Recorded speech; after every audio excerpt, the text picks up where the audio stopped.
नमस्कार दोस्तों, स्वागत है आपका प्यारा उत्तराखंड में एक बार फिर से। सिलक्यारा टनल लाइव अपडेट की बात करते हैं तो जिस तरह से राहत और बचाव कार्य चल रहा है, रेस्क्यू का कार्य चल रहा है, उससे लगता है कि बहुत जल्द जो मजदूर हैं, 41 मजदूर फंसे हुए हैं टनल के अंदर, वो वापस आ सकते हैं। ताज़ा अपडेट यह है कि जो ऑगर मशीन थी, जो फंस गई थी टनल के अंदर, उसको काट कर निकाल दिया गया है और अब जो बची हुई 9 मीटर और 10 मीटर की खुदाई है उसको मैनुअली किया जाएगा, जिसमें दूसरा ऑप्शन ये था कि ड्रिल करके, वर्टिकल ड्रिल करके उनको बाहर निकाला जाए, जो सिलकया टनल में फंसे हुए 41 मजदूर हैं।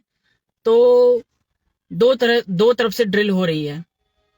पहली तरफ से ड्रिल जो हो रही है वो पहाड़ के ऊपर से हो रही है, जहाँ पे टनल का जो लैंडस्लाइडिंग हुई है, जहाँ पर मजदूर फंसे हुए हैं, उसके पहले छोर पर हो रही है, जो कि लगभग 86 मीटर का ड्रिल करना है और 36 मीटर तक ड्रिल कर दिया है ओएनजीसी ने। और दूसरा जो एंड है, जो 4 किलोमीटर टनल बनाई गई थी, तो जो एंड है उसका, उस पर एक वर्टिकल ड्रिलिंग और की जा रही है। तीसरी तरफ ब्लास्टिंग की जा रही है, जहां पे टनल ओपन हो रही है, ओपन होएगी, वहां पे ब्लास्टिंग की जाएगी। और जो मेन है, मेन टनल है, जहां से राहत और बचाव कार्य चल रहा था, रेस्क्यू का ऑपरेशन चल रहा था, वहां पे जो ऑगर मशीन है उसको बाहर निकाल दिया गया है, जो फंस गई थी वो गार्डर के कारण 800 mm के पाइप के अंदर। अब जो बची हुई खुदाई है, 9, 10, 12 जितना भी ये बचा हुआ है, वो सब मैनुअली किया जाएगा। मशीन के अंदर टनल के अंदर जाया जाएगा, मैनुअली उसको काटा जाएगा, फिर मलबे को बाहर निकाला जाएगा।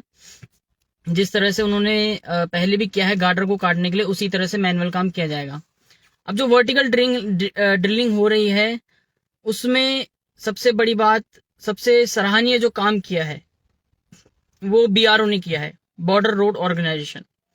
उन्होंने क्या किया है कि जो बड़ी बड़ी मशीनें हैं उनको उस पहाड़ तक पहुंचाने के लिए, जहां से वर्टिकल ड्रिल की जाए, उस पहाड़ तक पहुंचाने के लिए बीआरओ ने वहां पर सड़क इतनी जल्दी बना दी है कि वो जो भारी भारी ट्रक हैं जो मशीन लाद कर जाते हैं, उन ट्रकों को उस सड़क द्वारा पहाड़ के ऊपर लाया गया है, तब जाके वहां पर ड्रिलिंग की, वर्टिकल ड्रिलिंग की जाएगी।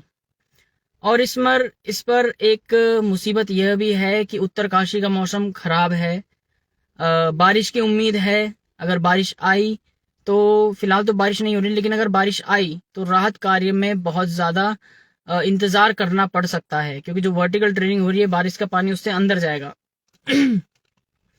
बाकी बात करें, जो फंसे हुए 41 मजदूर हैं, तो उनको जो 6 मीटर, 6 mm के जो पाइप है, उससे खाना, पानी, हवा भी पहुंचाई जा रही है। और साथ साथ कि कहीं वो बोर ना हो, तो उनको फ़ोन, गेम वाले फ़ोन भी दिए जा रहे हैं अंदर।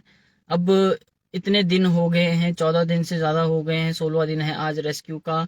इतने दिनों से जो अंदर फंसे हुए मजदूर हैं, उनकी मानसिकता हम समझ सकते हैं, जो उनकी दिमाग में क्या चल रहा होगा, किस तरह से वो 15-16 दिन से वहीं फंसे हुए हैं, सिर्फ 2 किलोमीटर के एरिया में, कि इधर सिर्फ 2 किलोमीटर जा सकते हैं और 50 फीट चौड़ाई में आप कहीं भी घूम सकते हैं। तो वहाँ पर फंसे हुए हैं, किस तरह से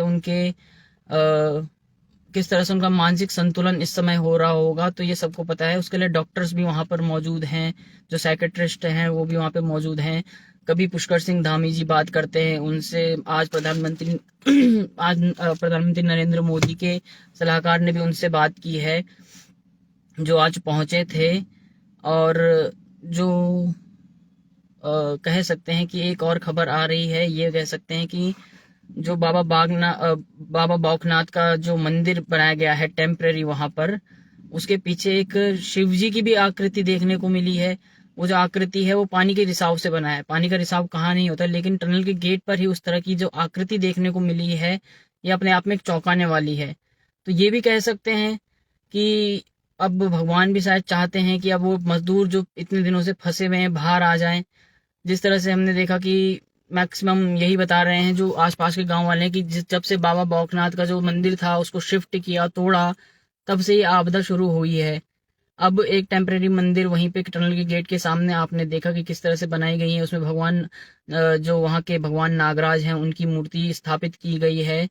और अब एक नया प्रकरण भी सामने आया है कि जहाँ पर वो खुदाई की गई है बाबा भोगनाथ के मंदिर के ठीक पीछे जो चट्टान है, चट्टान में शिव जी की भी एक आकृति देखने को मिली है। शायद सोशल मीडिया पे आपने देख लिया होगा कि किस तरह की वो आकृति है। वो आकृति जो है बता दूं कि वो सिर्फ पानी के रिसाव से बनी है। वहां पर न तो किसी परछाई से बनी है, वहां पर एक पानी का रिसाव है जो कि उससे वो आकृति उभरी है। तो अब ये कह सकते हैं कि सिलक्यारा में मजदूरों को ज्यादा इंतजार करने की देर नहीं है। मैक्सिमम 2 से 3 दिन में सारे के सारे मजदूर बाहर आ जाएंगे, आपको दिख जाएंगे वो बाहर। और अभी तक जो अपडेट मिला है यही मिला है कि जो मजदूर हैं अंदर वो सुरक्षित हैं, और सभी के सभी, ये जो अपडेट मिला है कि सभी के सभी स्वस्थ हैं, सुरक्षित हैं, और खाना और पानी टाइम पर पहुंचाया जा रहा है सबको। और अब उनको बोर ना हो तो इसलिए मोबाइल गेम्स वाले मोबाइल उनको दिए जा रहे हैं अंदर, कि ताकि वो अपना अंदर टाइम पास कर सकें।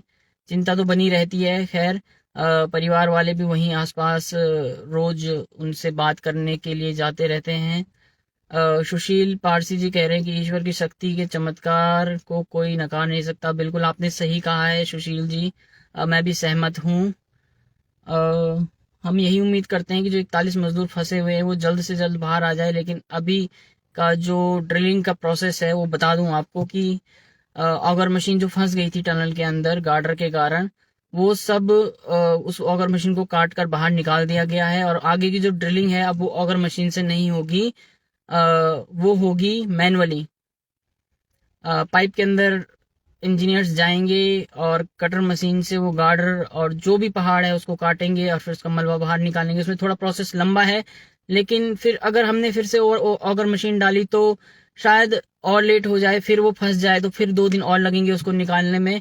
तो अब जो भी ड्रिलिंग का काम होगा वो मैनुअली होगा, और उम्मीद करते हैं आज या कल में, आज तो नहीं खैर कल या परसों में सारे के सारे मजदूर बाहर आ जाए, उनका रेस्क्यू कर लिया जाए। तो इसमें जो बाकी के 2 ऑप्शंस हैं, 2 ड्रिलिंग हो रही है। वर्टिकल ड्रिलिंग 86 मीटर होनी है, 36 मीटर हो चुकी है।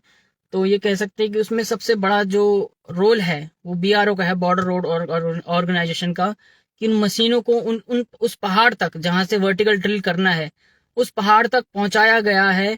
और उस पहाड़ तक पहुंचाने के लिए जो सड़क बनाई गई है बीआरओ द्वारा, वो ये मान लीजिए कि अब 4 दिन में वो पूरी सड़क बना दी है उन्होंने। और वो जो वर्टिकल ड्रिलिंग का काम है वो ओएनजीसी जैसी अब बहुत बड़ी कंपनी कर रही है, बहुत एक्सपीरियंस्ड कंपनी कर रही है। ज्योति जी बोल रहे हैं बस अब मौसम साफ रहा तो मौसम भी खराब ना बिल्कुल ज्योति जी, बादल तो छा रखे हैं उत्तरकाशी में, लेकिन अभी मौसम ठीक है। उम्मीद करते हैं कि मौसम ठीक ठाक रहे तो मजदूरों को जल्दी से जल्दी बाहर निकाला जा सकता है। फिलहाल के लिए अपडेट में यही है कि अभी मैनुअली खुदाई चल रही है, ऑगर मशीन को बाहर निकाल दिया गया है। और अगर सब कुछ सही रहा तो 2 से 3 दिन, कल या परसों में मजदूर सारे के सारे रेस्क्यू कर लिए जाएंगे। बात करें कि जो रेस्क्यू करने के बाद का वो टाइमलाइन है उसको कम कर दिया गया है, कि जैसे कि एम्बुलेंसें 41 एम्बुलेंसें और 40 डॉक्टर्स की टीम वहीं पर तैनात कर दी गई हैं। 4 दिन से सब वहीं पर ही हैं। सुरक्षा व्यवस्था भी चार चौबंद कर दी गई है।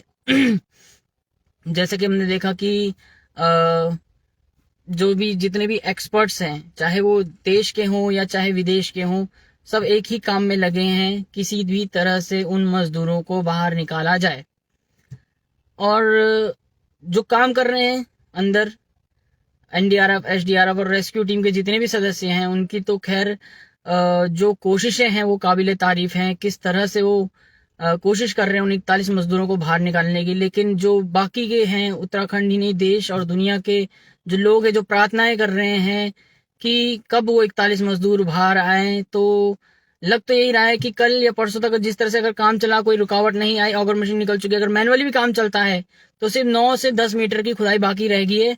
तो अभी समझ सकते हैं कि 4 से 6 घंटे लगते हैं अगर मैनुअली खुदाई करें तो 1 मीटर खोदने में 4 से 6 घंटे लगते हैं। तो उस हिसाब से चला जाए तो लगभग 30 से 40 घंटों में ये खुदाई पूरी हो जानी चाहिए और मजदूरों तक पहुंचा जा सकता है। वर्टिकल ड्रिलिंग की बात करें कि अगर मैनुअली भी नहीं चला तो वर्टिकल ड्रिलिंग भी 86 मीटर खोदना है, 36 मीटर पहुंच चुके हैं एक दिन में, तो वर्टिकल ड्रिलिंग भी उन तक पहुंचने में 3 दिन लगेंगे। तो हॉरिजॉन्टल अगर नहीं हो पाया, मेन टनल से नहीं हो पाया, तो वर्टिकल ड्रिलिंग से भी पहुंच सकते हैं उन तक। ये भी अब वर्टिकल ड्रिलिंग का काम शुरू हो चुका है।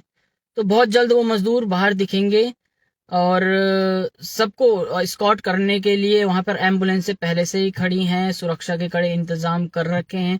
आईटीबीपी हो गया, पुलिस प्रशासन हो गया, जो कि सुरक्षा में लगे हुए हैं।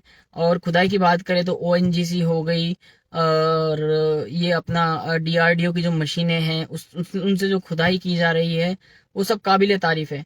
एनडीआरएफ और एसडीआरएफ भी अपनी पूरी तैयारी कर चुका है। रोज वो 4-4 घंटे प्रैक्टिस करता है कि किस तरह से टनल के अंदर घुसा जाएगा, मजदूरों को स्ट्रेचर से खींचा जाएगा। तो इस तरह से ये सारा काम चल रहा है। उम्मीद करते हैं कि अगर कुछ गड़बड़ नहीं हुई तो बहुत जल्द वो मजदूर सबके सब बाहर दिखेंगे। फिलहाल के लिए इतना ही, मिलते हैं अगले लाइव सेशन में। जय हिंद, जय भारत।